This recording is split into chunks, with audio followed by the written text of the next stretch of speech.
a bit different coming in here as a player versus a top prospect last year?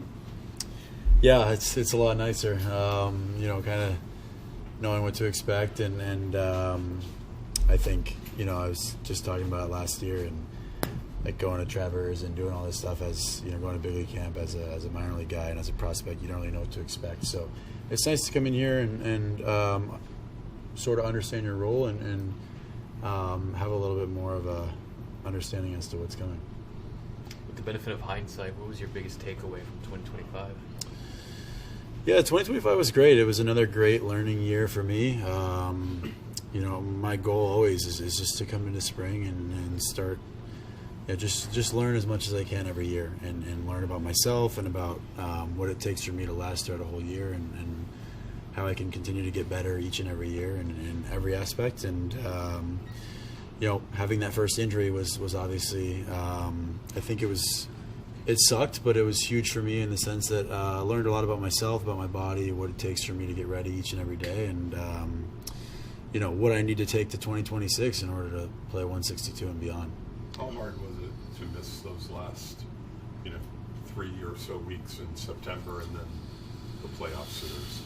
Yeah, it was awful. I mean, I literally was just talking about how I felt like, unfortunately to me, it felt like a failure, right? Because you grind all year, and you finally get up, and the one goal is you want to win, and you want to get to the playoffs, and you unlock that ability to go to the playoffs. And unfortunately, for me, I was hurt, and it felt like I was a part of it, but wasn't at the same time, just because you feel so isolated. And then when I was in Florida and I was watching it from a distance, you always just kind of feel like that what if factor, and you just want to imagine yourself being there and playing there. So it stung for sure. But again, for me, can't really look at it like that anymore. Just got to take it as a learning lesson and apply that to 2026 and don't let it happen again. It was a great first year for you. What are you hoping to improve on in 2026? Again, just staying healthy. I'm looking to improve on my everyday, the way that I go about every day, physically, mentally, preparation, recovery, understanding that I put in the work in the offseason and during the year, for the on-the-field stuff, that now it might be time to, learn about my body and understand that, availability is obviously, the best ability. So staying on the field and doing everything I can to, like I said, play 162 and beyond. The night you got hurt, obviously you want to be positive. You want to tell yourself that you're going to get back as soon as you can. Is there anything in the back of your mind that said, I may have played my last game this year? Yeah, of course. Those are always thoughts. I think, when anything happens, you always, at least me, I kind of think the worst. Just so, if that's the case, it doesn't really slap me in the face as much. But, yeah, I knew at that point, when it happened, it was something that I never felt before. It was something more extreme than I've really ever felt. And it was very new to me because I haven't gone through an injury. I haven't even really dealt with anything more than, a back spasm. So I knew then and there that wasn't a back spasm, and it was pretty severe. But, just tried to stay as positive as I could. But, when I heard the news, I wasn't necessarily surprised. When did you feel normal again? Completely normal. I think, going into the offseason, I had about a month and a half of hardcore rehab. And then by that 2-month mark, around, Thanksgiving, maybe a little bit before that, I was finally throwing med balls hard, rotating hard, doing things where I was like, okay, I could get into a cage right now and be confident that I could swing and not only swing, but take a pitch and kind of emulate that same check swing-ish movement that happened. So yeah, it was a work in progress. Obviously, it was a little bit different of a mindset after, we unfortunately lost. Because for me, I wanted to do everything I could to get out there, whether that was the DS, the CS, whatever it was. I was going to try and speed everything up, and whatever, easy to say now. But going into the offseason, just took that and said, okay, well, let's take our time with it. Let's make sure that, we can do everything we can to have a, normal off season and continue to still get stronger and more physical and not just rehab an entire off season. Realistically, were later rounds ever feasible, do you think, or not really? Absolutely. Yeah. Yeah, I mean, in my mind, and with what we were talking about, and what I made clear was that I wanted to, and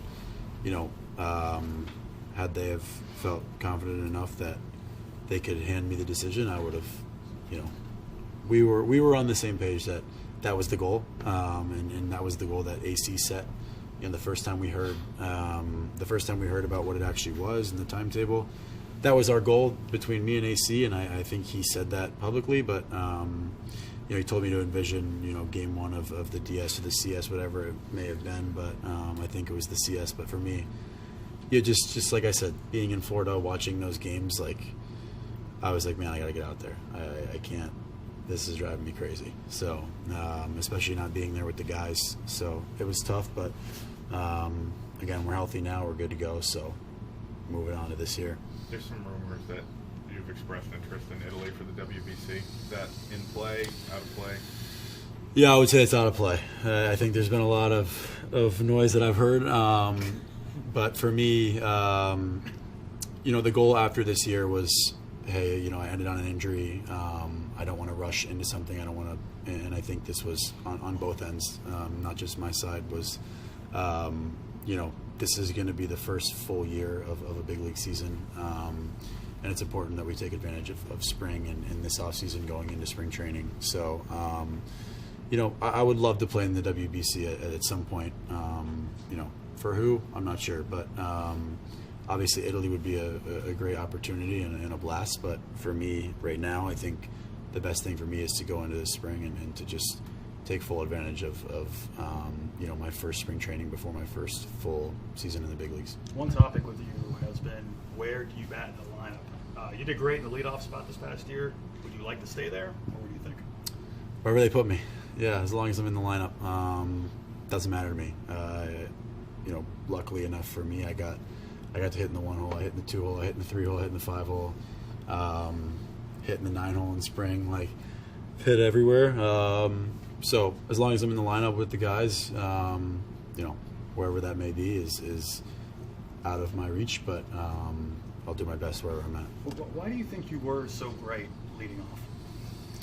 I think for me, as a leadoff, luckily I got to get some experience in the minor leagues. But when you're the leadoff hitter, you got to kind of buy into a different role of doing everything you can and fighting in the box in every which way to just find a way on. And so for me, I was super bought into that, just trying to see as many pitches as I can. For the guys behind me, trying to grind out ABs, grind out my walks, and do damage on pitches that I should do damage on, and I think I did a good job of that in the leadoff hole. But I took a lot of pride in kind of getting the boys going and being in that leadoff hole and being the spark plug in a sense. You obviously took some Bregman in terms of friendship and stuff, mentor, however you want to phrase it, last year. I know that you've only had half a year in the big leagues, but do you have a recruiting role now in trying to get him back? I mean, I would love to have him back. I love Breggy. He was, a huge part of my success and a lot of the young guys, and not only the young guys, but many of the guys in the clubhouse. And I think, we're all on the same page as to where we stand with him and what we hope happens. And at the same time, I hope he does, what's best for him and what's best for his family. But yeah, selfishly, I would love for him to be hitting behind me for as long as he can, and he knows where I stand with that, and we talk as friends though, and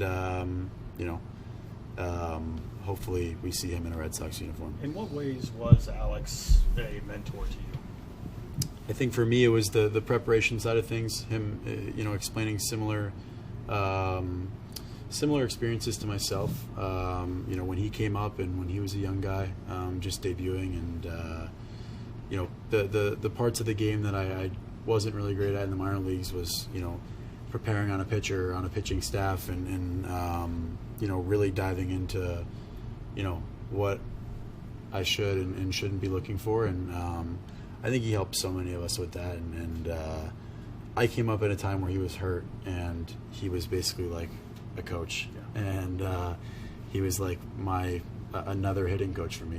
And when I came up and got into that DH role a little bit after after we made that trade. I mean, you can pull up the video. He's sitting next to me every second of the game, just constantly showing me different things and helping me prepare. So can't speak highly enough about him and about what he does as a leader. So like I said, hope he's here, but he'll make that decision on his own. After playing in the big leagues last year and seeing big league pitching, did that influence anything you're doing in the off-season training-wise? Yeah, for sure. For me, going into the off season and taking what I learned in the big leagues and in a sense what I wasn't the best at, I think that's super important and very easy to access now. Being in the big leagues, it's got a lot more accessible data and things that help me in this off season. So yeah, but at the same time, not switching up what I do completely and continuing to just grind every single aspect of hitting, outfield, whatever it is, continuing to do that. Is there something in particular you've been focused on? Yeah, there's been certain shapes and different things that I won't say because I don't want any pitchers to hear. But yeah, there's been certain shapes and things that I look back and said, okay, well, and I'm sure anyone can go and find out what they are, but that I needed to work on, that I've been hammering as much as I can in the off season, so it's not foreign when it comes around again in spring. You're talking about when you came back from the injury that you were waiting to feel that when you checked the swing you'd feel normal. Yeah. When did that happen? Honestly, we checked off so many boxes leading up to swinging that I felt fully confident going into swinging, and there wasn't a time where I was swinging where there was anything. So for me, it was making sure that I checked every single box in the weight room and on the preparation side of things before I was hitting, before I was lifting, to where I was confident enough in my lifts to say, okay, now we can take this over to hitting, and these rotational exercises that I'm doing that are emulating a swing or a check swing or a hard stop, I'm not going to go into a cage unless I'm fully confident that I'm able to give it 100%. So there wasn't like a moment where you said, let's see how this works? Or, Yeah, no. So day one, it was go. It was all Right. go from there. So Is the rehab stuff mostly here or in Fort Myers? Or? when the season ended, it was in Florida over at Cressy. I checked Oh. into Fort Myers a few times, but luckily for me, I'm right near Cressy, and Yeah. we had a few guys there and still do. So they have a great relationship with Eric and the whole operation down there, and so stopped into Fort Myers a few times as well, but mainly at home. The Sox kind of I would imagine the Sox keep a close track of what's going on with all that. Yeah, absolutely. Yeah. Did you make any fun purchases in the off season? Got a new car. Nice. Nothing crazy though. Yeah, nothing too much. I didn't go insane. So got some good Christmas gifts for my brother and sister and for my family. That's the fun part of it for me. So yeah, not a whole lot. Does that mean you and Marcelo don't have matching cars anymore? That's what that means. Yeah, the cat's out of the bag now. We were talking about that earlier, and KC really, but it was time, and we Marcelo and I figured that we aren't going to live together again this year, so we're growing. You are going to live together? No, we aren't. Oh, Yeah, no. Wow. that's a lot of separation. Big step. Yeah. No more We bunk beds. time to grow up a little bit, right? Yeah. So no, it was funny. We were laughing about it and just joking in Dallas and here. So it's been great. Some of your teammates who also missed time last year due to injuries said that they got an interesting perspective watching games on TV because it's so different than watching in a dugout, like where the pitch is going to land, and just things that they took away from that. Did you have anything like that where you watching games after your injury? Yeah, it was for me mainly. It was more tough to watch because it was like when the team left on that first road trip to Arizona after. I just wanted to be out there so bad, and I'm sitting watching in my bed, and I didn't know what to do with myself. So, but yeah, I mean, it's definitely, you can learn something from watching on TV and seeing how the game moves on TV and the different locations, mainly with pitching and hitting. But it's definitely a different feel being in the dugout with the guys, and something that you can't really top.